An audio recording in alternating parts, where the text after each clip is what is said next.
Here's another show you can enjoy in the True Story FM family of entertainment podcasts. What's up, Supernatural superfans? I'm Chrissy Lenz. And I'm Nate McWhorter. And we're the host of Gang That Drink, a supernatural drinking game podcast. It's the podcast where we make up drinking game rules for a favorite episode of our favorite show, Supernatural.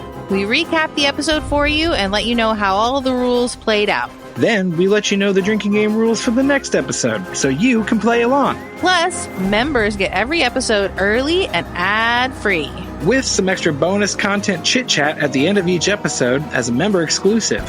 So download Gank That Drink, a supernatural drinking game podcast, wherever the finest podcasts are available. And or become a member at truestory.fm/gankthatdrink. And when you're out there in the world saving people and hunting things, you know, the family business. Keep the Gank That Drink motto in mind. Be excellent to each other and party on, dudes.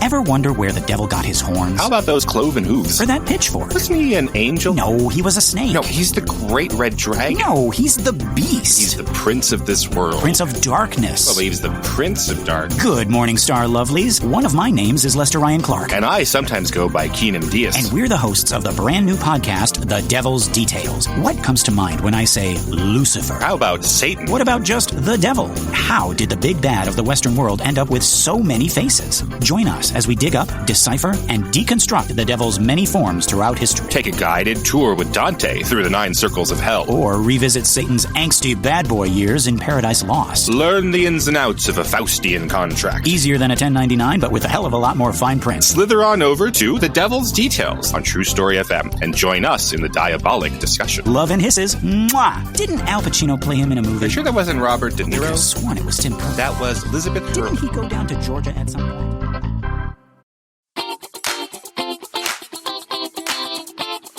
Welcome to CinemaScope. We're doing a special bonus episode that ties into our French New Wave conversation that we just had. I'm your host, Andy Nelson, your guide on this journey to bridge film genres, subgenres, and movements, ultimately deepening our understanding of them all. I have Carrie Rickey with me today. Carrie is joining me because she has written a new book about Agnès Varda called A Complicated Passion. This book is really kind of an exploration of Varda and her career and her life, and it just is it's perfect timing to have this conversation with the release of our French New Wave episode. Carrie, welcome to the show. Thank you for welcoming me. I'm thrilled to have you, and I'm excited that you've written this book. It's a fascinating glimpse into Varda's life and her films and all of the different directions that her life took. Kicking off this conversation, tell us what drew you to her and made you want to write this book about her. When I grew up in the 1950s and 60s, there weren't a lot of movies with women in them who weren't, decorative, shall we say? Is that the word? and a film professor named Manny Farber showed Cleo from 5 to 7. And I had just never seen, at that point in my life, a woman story carry a movie. It was a revelation. And I didn't know there was such a thing as a woman filmmaker. And then later I would find out that there were many, and that some of the earliest filmmakers in the 1890s were indeed women. Yeah, right. And I wanted to write about women filmmakers and why so many of them had been written out of history, and I could write that story through Agnès Varda's life. Sure, which makes sense because it's quite a journey in a variety of different directions over the course of her life. But specifically, we're here, this month we're looking at the French New Wave, and Varda played a pivotal role in that. The conversation about French New Wave, we hear all of these male filmmakers, and then Agnès Varda is also in the mix. One of the group from the left bank. I really don't think that the left bank filmmakers are really a real distinction, although they did live on the left bank. But Rene is there, and he's really not credited as left bank. But they were more political than the so-called right bank guys. But I think it's a distinction without a difference. Gotcha. Interesting. Well, the distinction that was a difference, though, is in all of these different people who were key to the kind of creation of the French New Wave is they're all men except for her. And that's an interesting element here. What is it about Varda that tapped into what this group was wanting to do to kind of change the way that film was shaped? First of all, the film industry in France was broken after the end of World War II, broken by the Nazi occupation, broken by a lot of the filmmakers and writers were not supporters, were not collaborators. It was a period of rebuilding an industry, and a lot of people like François Truffaut, who wrote a very famous article about basically the old guard, or certain tendencies in French cinema, which was a assault on traditional French cinema, which was about the adaptation of novels, made on studio sets and not in real life. And individually, Varda, who had been a still photographer for 5 years, 6 years, decided to make a movie, and it was not on stage sets, not on sound stages. It wasn't an adaptation of a novel. It was an original script. It was shot mostly outdoors, with the exception of one or two interiors. And it kind of brought fresh air into this stagnant, stale studio type film. It wasn't an adaptation of a novel that didn't have the spirit of that novel. It was very much like 100 or so years or 80 years before, when the Impressionists decided to stop painting in studios and go out and embrace life in the real world, and let oxygen in. And it was, I don't know how conscious that was. Varda knew a lot about art history, as did Alain Resnais.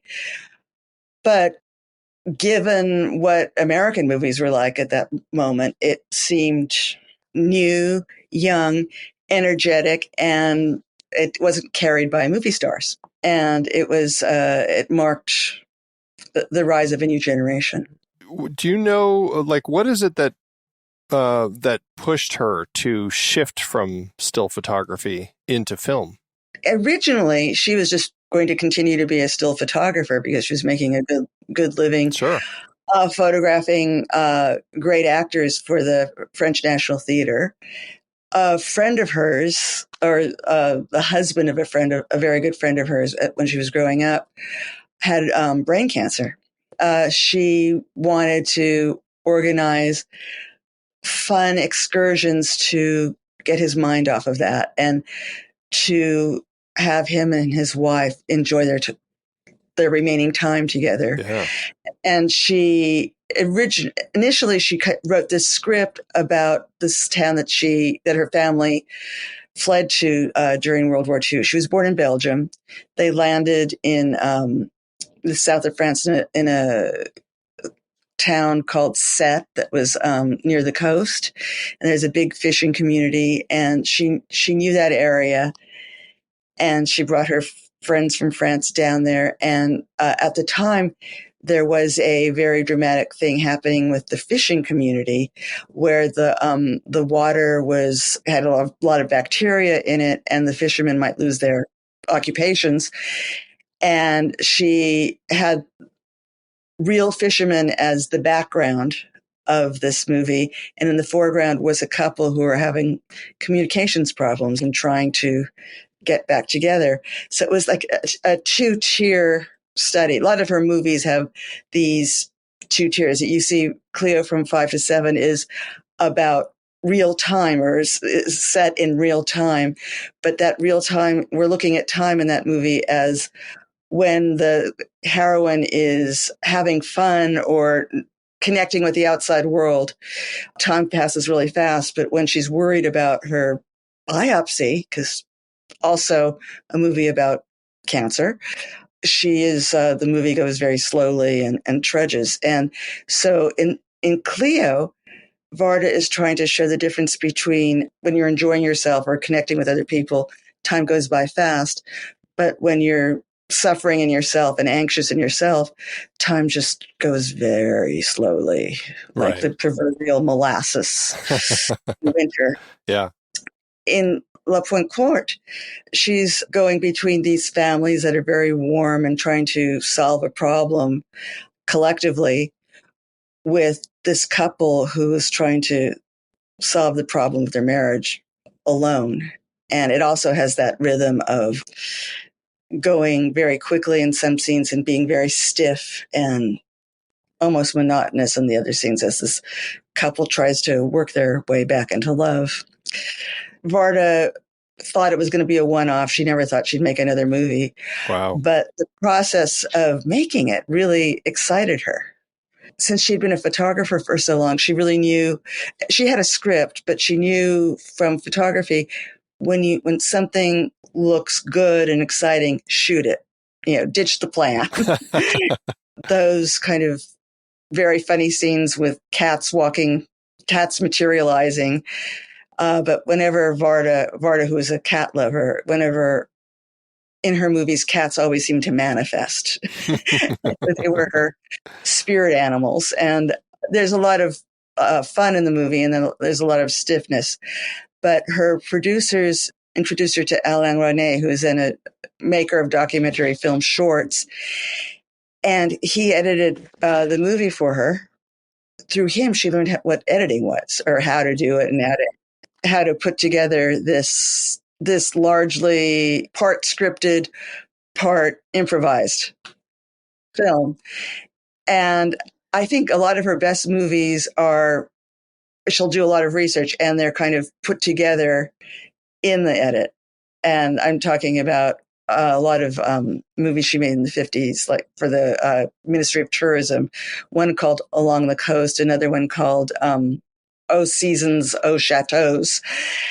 She would film all this information, and then with music, with a voiceover narration, it would become animated and it would become an exploration. Yeah, right. And she used all the means that cinema had.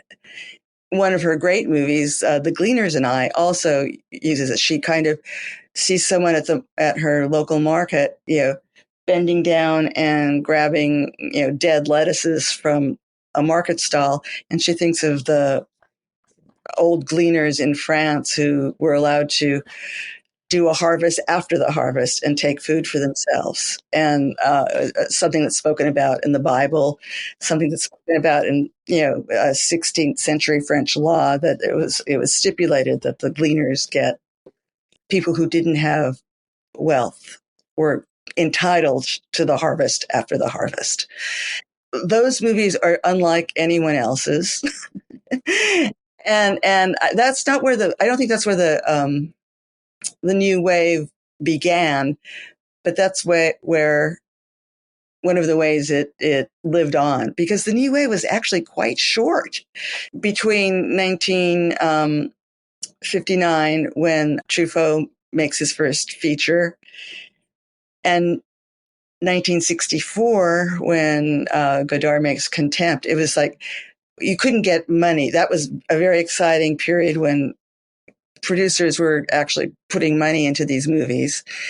And it was very exciting. But after 64, it was very hard to get money for these movies.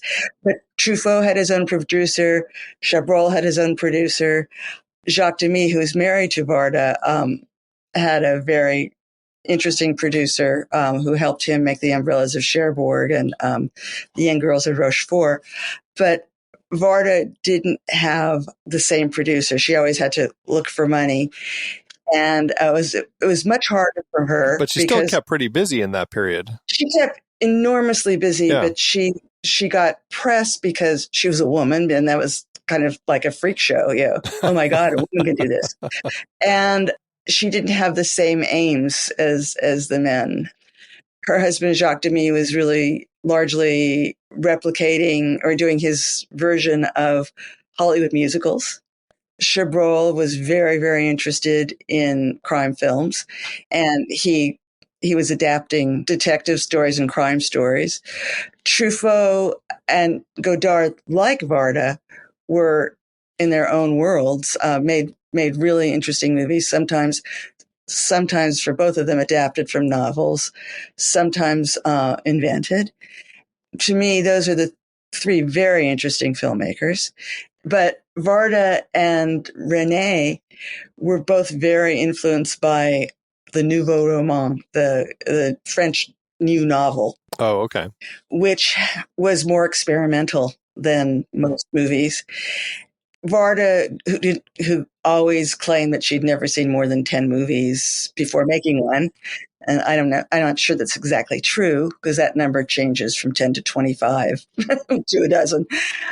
I think she wanted to make movies that were like the new novel, more oblique, making the audience do more work.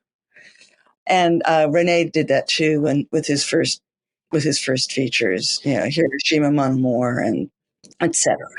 And she was doing a lot of shorts. I mean, a lot of, in those early days, especially like between La Pointe Courte and Cleo from 5 to 7, she did like 5 short films, and she would kind of continue to do a lot of shorts through those early years and through her career. And a lot of that style, and I guess this was kind of part of what she was bringing to the French New Wave, is this balance between narrative and documentary, and kind of like, how can you blend these into a new thing?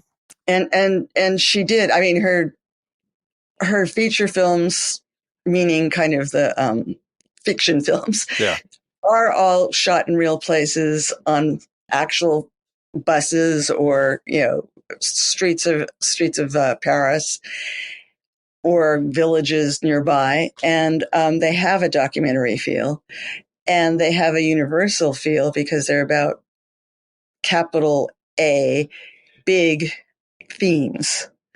You would have Le Bonheur, the happiness, which is about marriage and infidelity. You have Cleo from 5 to 7, which is in part about cancer and real time. You have L'Écriture, which is pretty unclassifiable, as many of her movies are, which is about a writer with writer's block, who is trying to figure out a mystery that's happening around him in this vacation town as his wife gets pregnant. He's trying to be creative, and his wife is procreative, and it's like the man's place and the woman's place. And I think it's a little bit of a satire about the difference between, men and women and within a marriage. And it's also a mystery about an oligarch who's trying to run the town. So it's so many things. It's about a little too many things for my taste. Yeah. But yes, I would say it's maybe my least favorite film of hers, but it has one of the great openings of all time.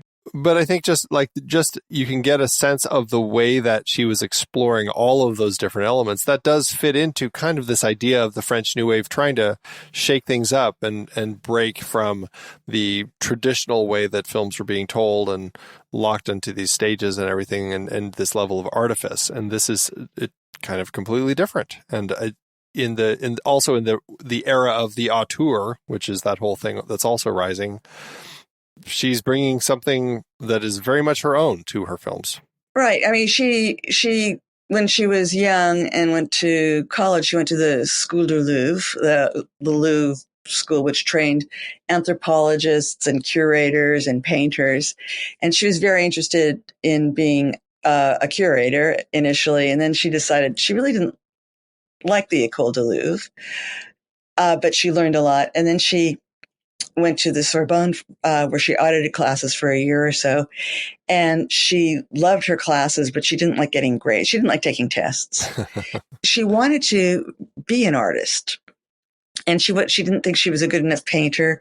And when she was in finished her high school studies, her mother gave her a gift of a used Rolleiflex camera that was bought from a crime reporter.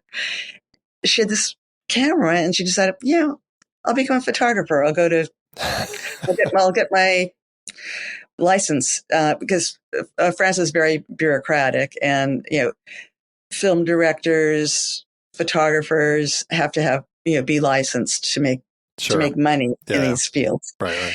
And in America, we don't really require filmmakers to be licensed. Yeah, right. Or photographers, for that matter. Right.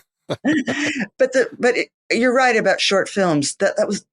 Short films were hugely important in France, in that you didn't have to start out making a whole feature. You could learn with shorts and then expand to larger scale or longer time-based work. Yeah, right. It makes sense. Oh, yeah.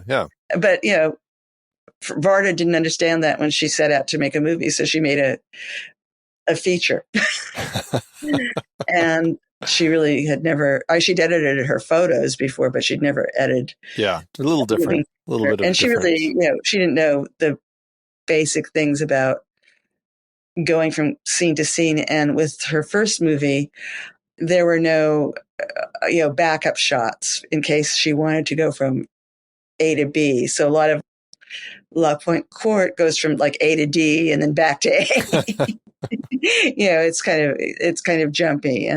But Varda didn't even know about how to connect these images because she really only dealt with theater up to that point. It's amazing. Well, the book is called A Complicated Passion, The Life and Work of Agnès Varda. It's available right now. Can people go pick it up? It's available right now. It's been out since August 13th. You can get it at your local bookstore or order it from your local bookstore. You can get it on Amazon. You can get it pretty much wherever. All the different places. Well, we'll have a link for it in the show notes. If certainly somebody who has a fascinating life, and there's a lot more that we didn't even touch on in this short conversation, but it's definitely worth a look. So everybody click on the link and check it out. Carrie Rickey's book about Agnès Varda. Carrie, thank you so much for joining me on this little bonus episode on CinemaScope. I appreciate you being here. Thank you so much for having me. Thanks for tuning into this episode. We'll be back next time with another genre. Our next episode is going to be about Italian giallo films, so tune in for that.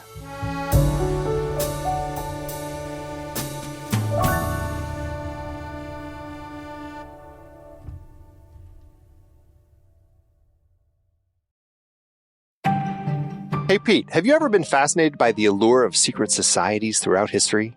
Are you kidding me right now, Andy? I live for this stuff. From the Freemasons to the Illuminati, I am obsessed with these clandestine groups. The Rosicrucians and their ancient wisdom, the Skull and Bones Society at Yale with its powerful alumni network. I'm drawn to them. There's something about how they offer this exclusive access to hidden knowledge. They totally capture my imagination. It's like they give this sense of belonging to something greater than oneself. Wow. Sounds like you're looking for one yourself. Do you even need to ask? Where do I sign? How much blood do I have to give? Are there any required tattoos or brands involved? Is it my first or second born that they need? Well, what if I told you that there's a secret society for film lovers right here at the Next Reel family of film podcasts, all proud members of the True Story FM network, and you don't have to give any blood or either of your kids? You've got my attention, Andy. What can you tell me about this cinematic brotherhood? When you become a member of the Next Reel family, you gain access to a treasure trove of exclusive content, early episode releases, and a community of passionate film enthusiasts who share your love for movies. It's like being initiated into a secret order where you're privy to the inner workings of our shows, including the Next Reel, the Film Board, Movies We Like, Sitting in the Dark, and CinemaScope. But Andy, As a member, will I unlock a world of bonus content from extended conversations and behind-the-scenes insights to exclusive pre-show and post-show discussions that expand the conversations about the films we love? Why, yes, the true power of this secret society lies in its community. As a member, you'll join an exclusive group within our Discord community where you can engage in clandestine conversations with other passionate film fans in our members-only channels. But what about live recordings, Andy? The sacred rituals of any good cinematic order. Will these episodes be scheduled in advance so that members like me will know when to gather around the virtual pyre in real time via YouTube? Ah, yes. Perhaps the greatest secret of all is that by becoming a member, you're not just investing in your own entertainment, you're also supporting the tireless work of our independent creators and helping to keep the magic of cinema alive and well. So if you're ready to join this elite group of film lovers and unlock the secrets of cinema, head over to truestory.fm/join. For just $5 a month or $55 a year, you will gain access to a world of exclusive content, engaging discussions, and a community that shares your passion for movies. Head to truestory.fm/join to sign up. Andy, I can't wait for you to welcome me into the inner circle of the Next Reel family of film podcasts. I'll see you in the secret chambers. Now, when do I get my ring? Well, we don't actually offer rings with your membership. Tattoos or brands? When can I do that? No tattoos. Secret handshakes? Tell you what, you and I can come up with our own secret handshake, okay? No, I mean, at the very least.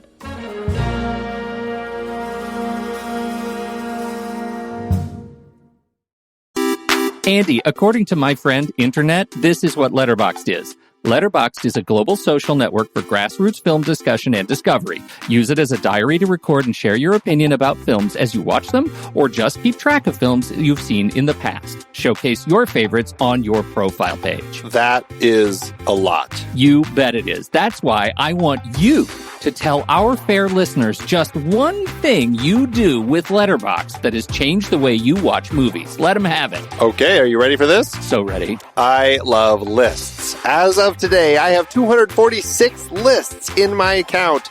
I use them to track the movies I watch, organize them in all sorts of different ways. I track them by hand. I clone lists from other people. I use them to plan what I'm going to be watching, all sorts of things. I love creating lists. It's a fantastic tool. Sexiest animated characters. Andy, what is this? We love Letterboxd, and if you're a movie lover, we are sure you will too. And when you upgrade from the free account, you will remove ads and support the great Kiwi team building this amazing service. Just use the discount code NEXTREEL or visit thenextreel.com/letterboxd to get 20% off your pro or patron membership.